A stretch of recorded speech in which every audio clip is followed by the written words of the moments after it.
Okay, so you brought us some really unique source material for this deep dive. It's this blend of like far future sci-fi, but with these ancient fears mixed in Yeah. and stark social contrasts. It is, And yeah. it just throws you right in, doesn't it? The opening lines are, well, they stick with you. They certainly do. It grabs you immediately. We're not starting on some shiny Starship Bridge. No, it's this really stark, almost primal scene. The Yeah. girl lay spread-eagled on the altar, and then people shouting, "The white goat! The goat without horns!" You have these two men putting an actual goat onto her naked body. Oh, Yeah, the throb of drums, this knife flashes, and then silence from the goat.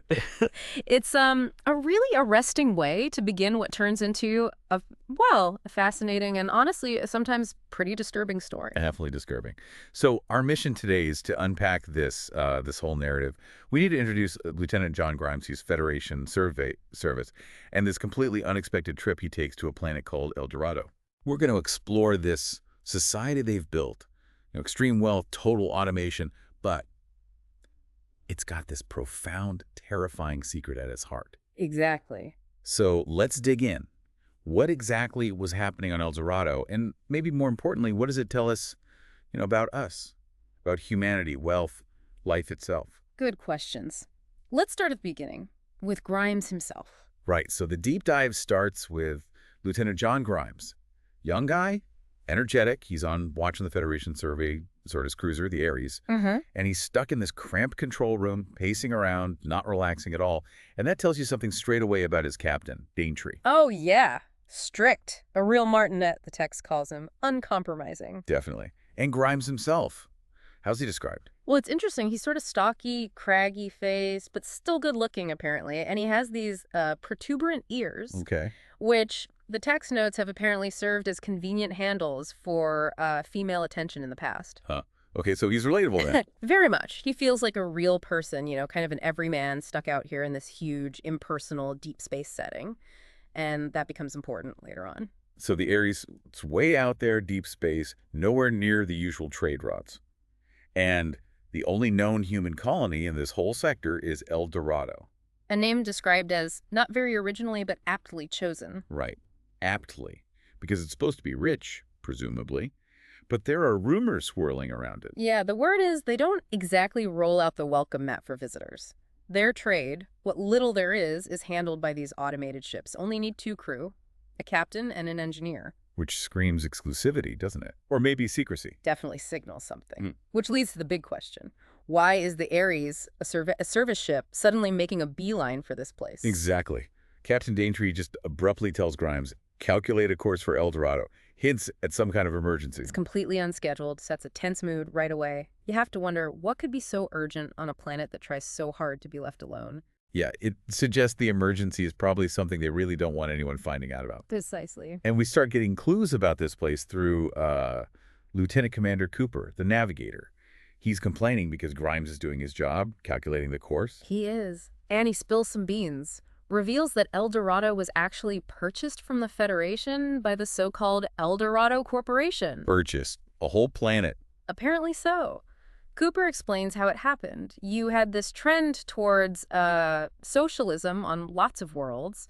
So the old guard aristocracy, big business types, they didn't like it. Understandable from their perspective. Right. So they basically cashed out, pulled all their wealth together, formed this corporation, and bought El Dorado. And what was El Dorado like before they bought it? Nothing special, just a sterile ball of rock and mud and water, according to Cooper. They terraformed it, turned it into this huge, beautiful park. Wow. But, and this is key, Cooper adds, it's a park with giant, invisible, keep-off-the-grass signs aimed squarely at the common herd. So a literal gated community, but planet-sized, built by the super rich for the super rich. Pretty much. And automation runs everything. Landscaping, mechanics, you name it. The actual Eldoradans only dabble in that stuff as, like, a hobby. Grimes nails it, doesn't he? He calls it a rich man's toy. He does.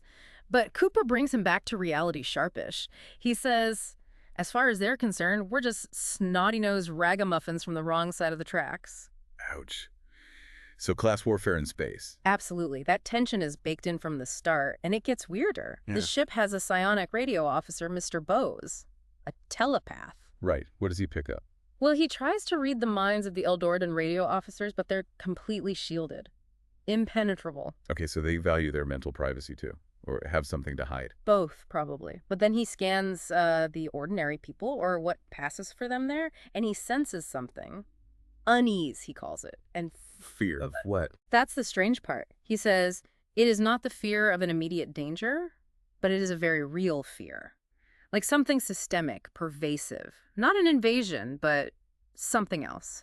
Deeply unsettling. Okay, so the Aries finally gets into orbit, and Captain Daintree, sticking to his charming personality, Now, yes. he decides not to use a modern landing craft. No, he orders him to prep an ancient rocket reentry boat, a dinosaur, they call it. A museum piece, basically. Exactly. And he picks Grimes to pilot it down, even though the spaceport is built for modern FTL inertial drive ships, and El Dorado Port Control explicitly warns them against it. Daintree's arrogance here is just breathtaking. He completely dismisses the warnings from port control, insists the rocket boat can just land on the water. And his message to them. Oh, it's classic Daintree.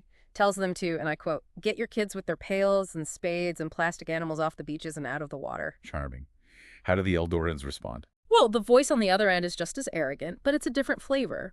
It's the arrogance that comes with money, inherited titles. They reluctantly agree, but make it crystal clear. Any accidents are not their responsibility. So a clash of egos before they even land. Absolutely. Two different breeds of elites squaring off. So Grimes actually pilots this old dinosaur down. How does that go? Surprisingly, Grimes kind of enjoys flying the old thing, even though Kravisky, the surgeon lieutenant flying with him, is airsick the whole time. And the view. What's El Dorado like from above? Beautiful, apparently. Green, park-like, perfectly manicured. But the landing itself, that turns into chaos pretty fast. What happens? He's coming in, lining up for the water landing, and suddenly this slim golden figure on a single water ski cuts right across his path. A water skier. Seriously. Forces Grimes into desperate evasive maneuvers, but that's not even the worst part. Go on. Then these things called watchbirds, they're mechanical birds, they just fly suicidally, head on, straight into the dinosaur's control cabin. It seems intentional. They smash into the boat, cause it to tip over, and crash violently into the water.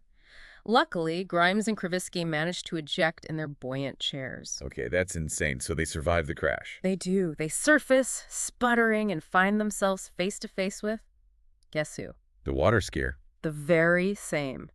Turns out she's Princess Marlene von Stolzberg. Naked, beautiful, intense blue eyes. And is she concerned? Helpful. I'm guessing no. Not even slightly. She immediately starts yelling at Grimes for wrecking her two favorite watchbirds, calls him an off-world yahoo, and accuses him of unspaceman-like antics. For her birds hitting his ship. Exactly. The entitlement is just off the charts. Grimes, to his credit, fires back sarcastically that, maybe his shipwreck is a bit more important than her pets. Good for him. But these watchbirds, they're just machines, right? Or well, that's where it gets really chilling. They're not just machines. Later, we find out they have organic brains. organic, like actual brains. Yes.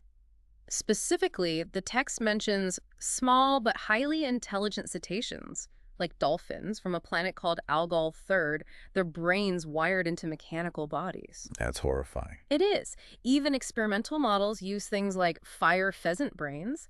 It shows this profound disregard for other life forms, essentially enslaving minds to power their gadgets. And this princess just treats them like toys. Like disposable pets. And she shows off more tech, too. Summons her automated scarlet power boat called Ilsa, just by thinking about it, telepathically. Okay, so extreme wealth, advanced tech, enslaved brains, and zero empathy. Okay. Got it.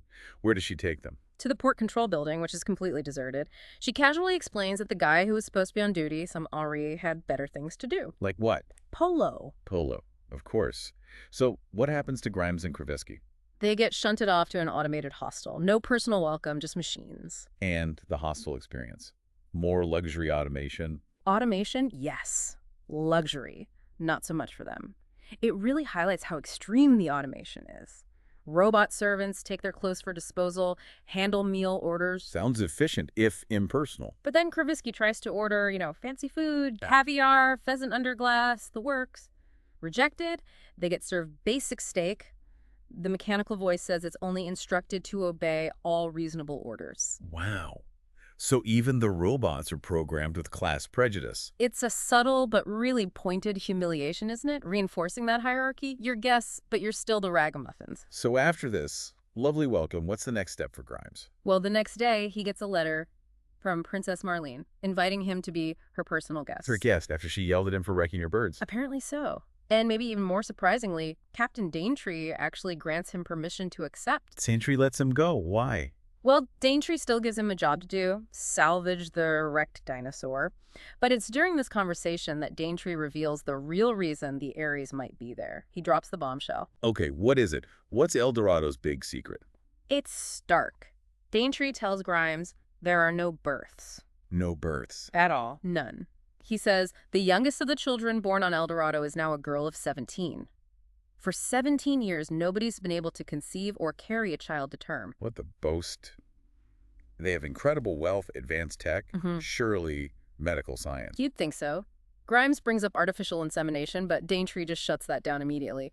Says the aristocrats want heirs sired by themselves, not by mongrel outsiders. Mongrel outsiders. Charming. So it's not just about having kids, it's about their kids, their bloodline. Exactly. It's that extreme elitism again, that xenophobia. The idea of outside genetic material is apparently unthinkable, polluting their pure lineage.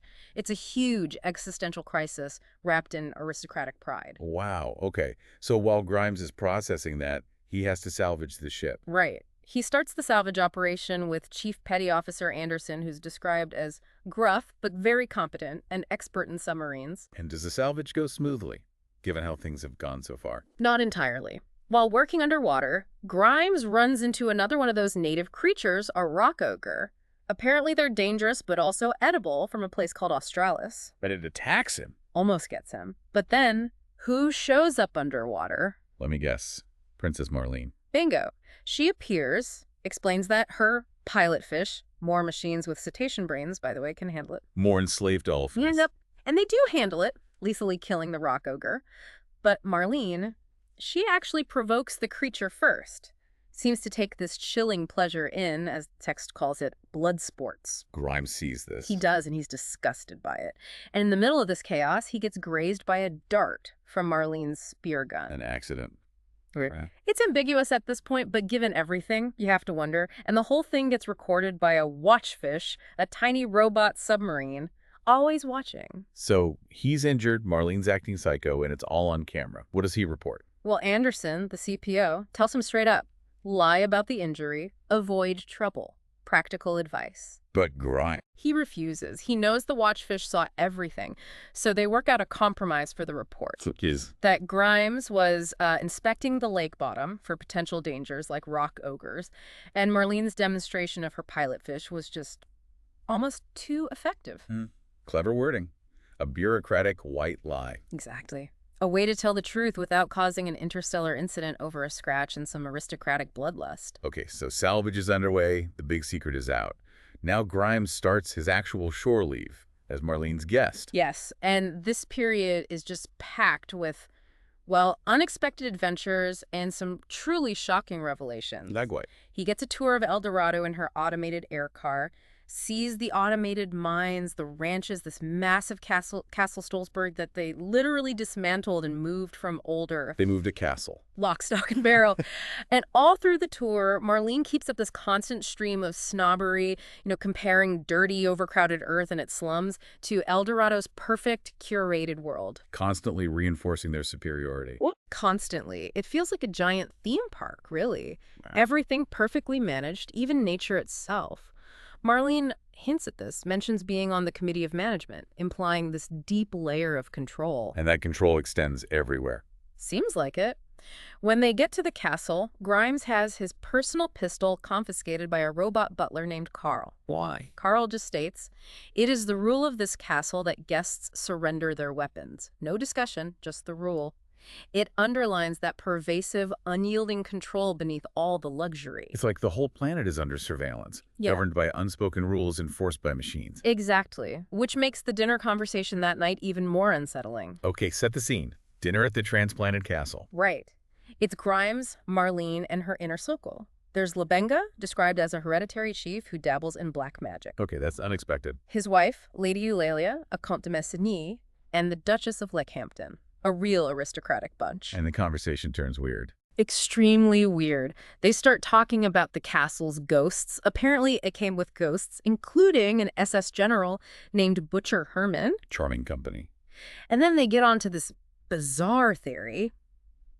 They believe that humanity, or at least their kind of humanity, has gotten too far away from the mud and blood of his first beginnings. And that's why they're sterile. Mud and blood. So they think being too civilized, too clean, has made them infertile. That seems to be the idea. They think they've lost some vital connection to, well, primal forces. So, what's their proposed solution to get back to the mud and blood? Well, there are differing opinions. The Duchess mentions decadent orgies. Orgies as a fertility treatment. Seems so. And later, we actually get confirmation this happens. There's monitor footage mentioned of Captain Daintree himself and the ship's purser Pasiphae at a masked ball with naked dancers. So it's not just talk. No, it seems like this calculated attempt to, I don't know, shock the system back into fertility, decadence as a medical experiment, but Labenga and Marlene, they lean towards something else. Which is sacrifice. Sacrifice.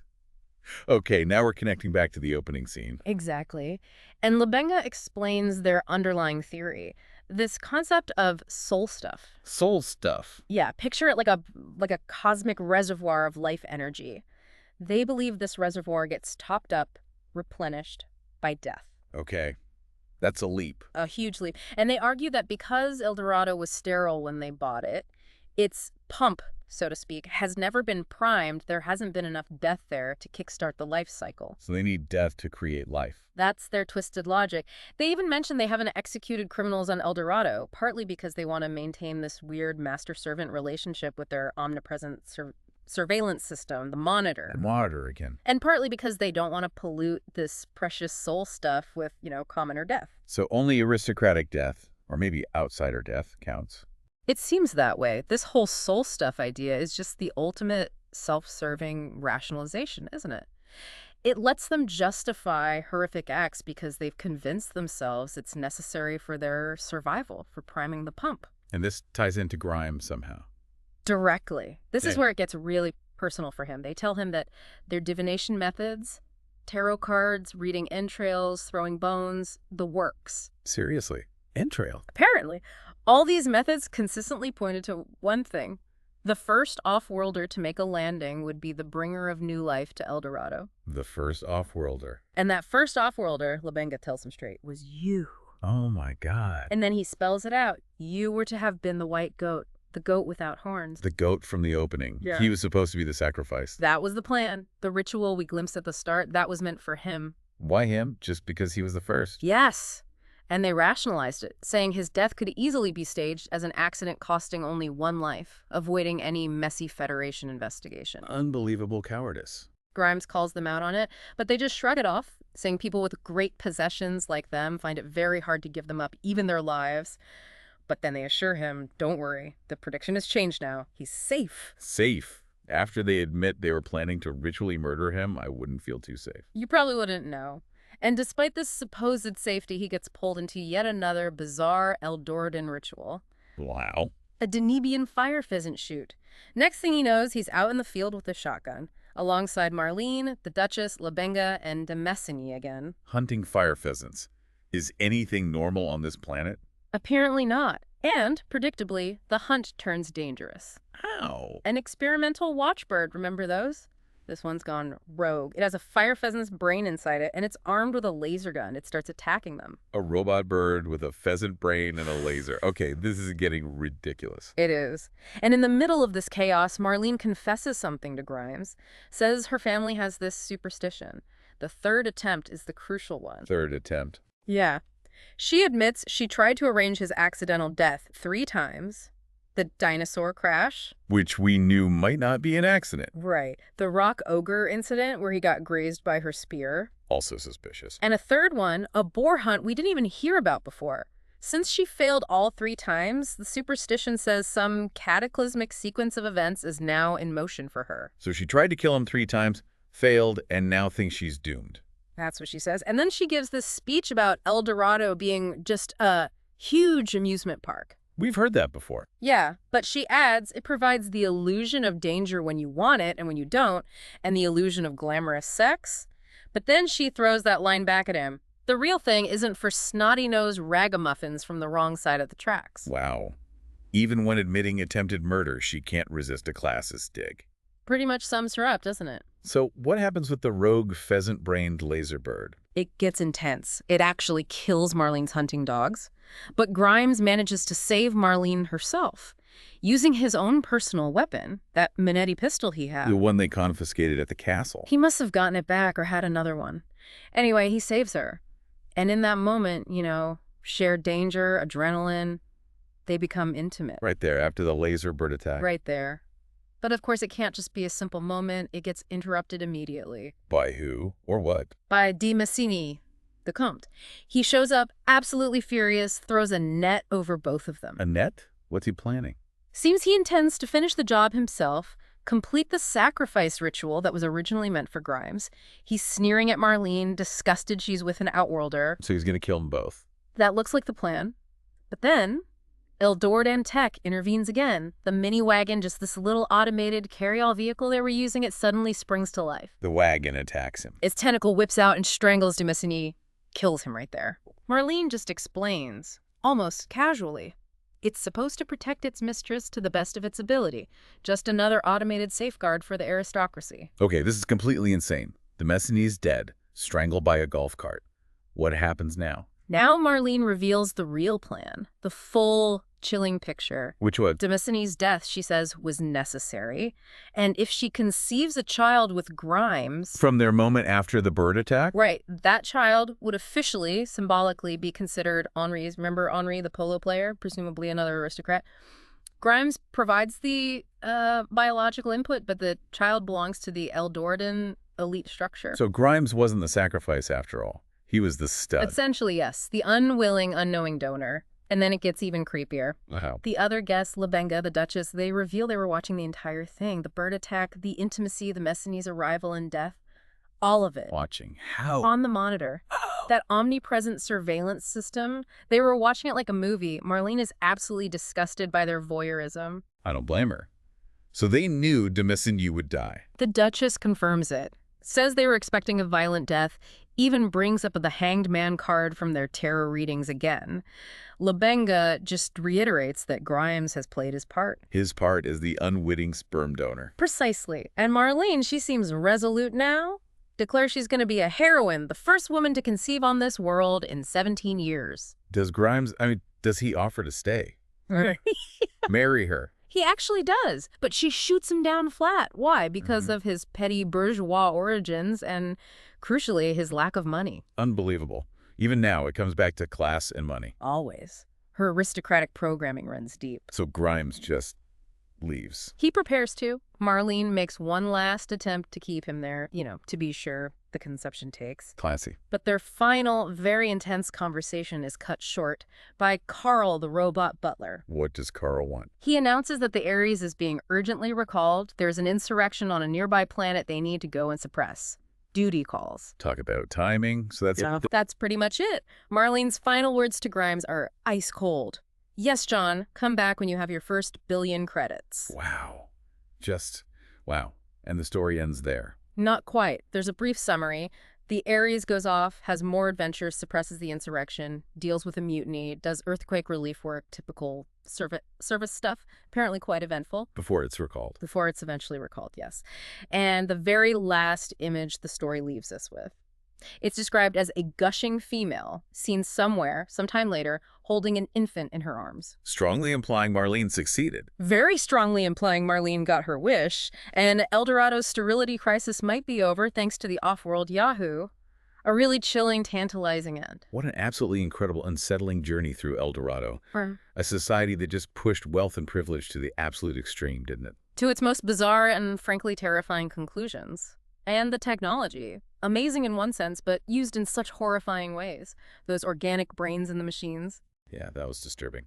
Using sentient minds as components. It's luxury built on a foundation of, enslavement and control.